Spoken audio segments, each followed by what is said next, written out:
તો આ દરમિયાન મહારાષ્ટ્રથી એક મહત્વના સમાચાર મરાઠા અનામતને લઈને જે અપડેટ મળી રહ્યા છે તે પ્રમાણે 16% મરાઠા અનામત આપવાને લઈને પ્રસ્તાવ રજૂ કરવામાં આવશે। મરાઠાઓને 16% અનામત આપવાનો પ્રસ્તાવ આજે મહારાષ્ટ્રમાં મરાઠાઓને અનામતને લઈને નોકરી શૈક્ષણિક સંસ્થાઓમાં 16% અનામતનો પ્રસ્તાવ રજૂ કરવામાં આવશે।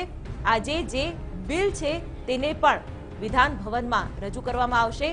વ્હીપ જાહેર કરવામાં આવ્યું છે, તમામ સભ્યો ત્યાં હાજર રહેશે અને આ ઐતિહાસિક ઠરાવ પસાર કરવામાં આવશે।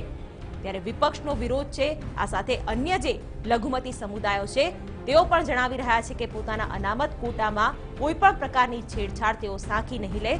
આ તમામ પડકારોની વચ્ચે હવે જે અપડેટ મળી રહ્યા છે કે મરાઠાઓને 16% અનામત આપવાનો પ્રસ્તાવ આજે રજૂ થઈ શકે છે, તેના પર વિચારણા કરવામાં આવશે। અને આ પહેલા પણ સીએમ ફડણવીસે કહ્યું હતું કે તમામ નિયમોને ધ્યાનમાં રાખીને, તમામ માપદંડોને ધ્યાનમાં રાખીને જ અનામત આપવામાં આવશે। ત્યારે 16% અનામતનો પ્રસ્તાવ મરાઠા અનામતને લઈને રજૂ થશે।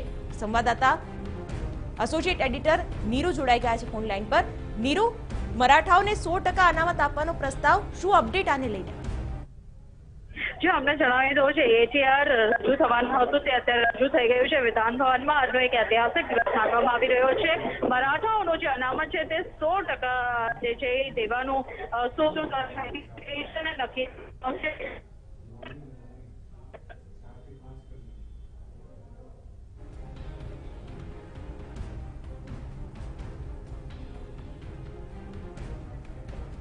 તો નીરુનો સંપર્ક આગળ પણ કરવાનો પ્રયાસ કરીશું। તો હાલ અત્યારે મરાઠા અનામતને લઈને 16% અનામતનો પ્રસ્તાવ રજૂ કરવામાં આવશે।